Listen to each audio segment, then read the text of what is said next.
Hello and welcome to the second series of the podcast. In this series, we're going to be exploring different areas of Salford. Some of these places are areas where I've lived myself, while others are simply great places with interesting histories, communities, and stories worth telling. We're starting with my hometown, Little Hulton. Now, if you're from Salford, especially the more central parts of the city, you might have heard people say that Little Hulton isn't really Salford. You'll often get people from around the city centre having a laugh and saying, LH isn't Salford. But trust me, it definitely is. In fact, you could argue that some of the people from Little Hulton are more Salford than Salford itself. The reason for that goes back to the overspill housing developments that were created during the 1970s. Many families were moved out from the inner city areas of Salford and relocated to places like Little Hulton. Those families brought generations of Salford heritage with them. Their parents, grandparents and relatives were born and bred in Salford. Hard-working, down-to-earth people who represented the very best of the city. Of course, like anywhere, Little Hulton has had its fair share of characters over the years. Unfortunately, a small number of idiots have often been the loudest voices, helping to create a reputation that doesn't really reflect the majority of the people who live there. Most residents are decent, honest people who simply get on with their lives and take pride in where they're from. My own family has connections to that story, when the family moved from Broughton to Little Hulton during the 1980s. Like many families, they became part of a growing community that helped shape the area into what it is today. Despite the name Little Hulton, there's actually nothing particularly little about it. It's a large area with possibly the largest council estate in Salford that blends into Walkden, another sizable part of Salford. Walkden itself often gets overlooked when people talk about the city, but it's very much part of Salford's story. Together, these areas make up a significant part of the city's western side. Little Hulton also falls within the wider Worsley area, which many people jokingly refer to as the posh part of Salford, if Salford has a posh part at all. Worsley is certainly known for its attractive houses, picturesque surroundings, and some of the wealthiest residents in the city.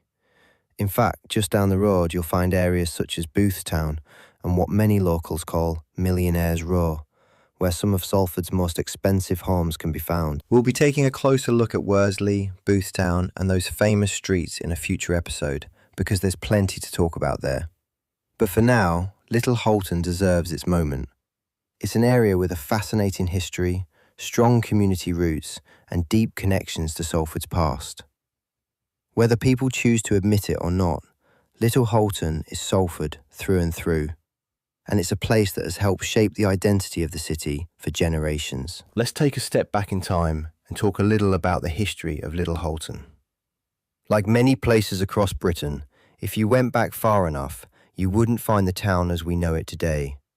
There were no large housing estates, no busy roads packed with traffic, and certainly none of the modern amenities we take for granted.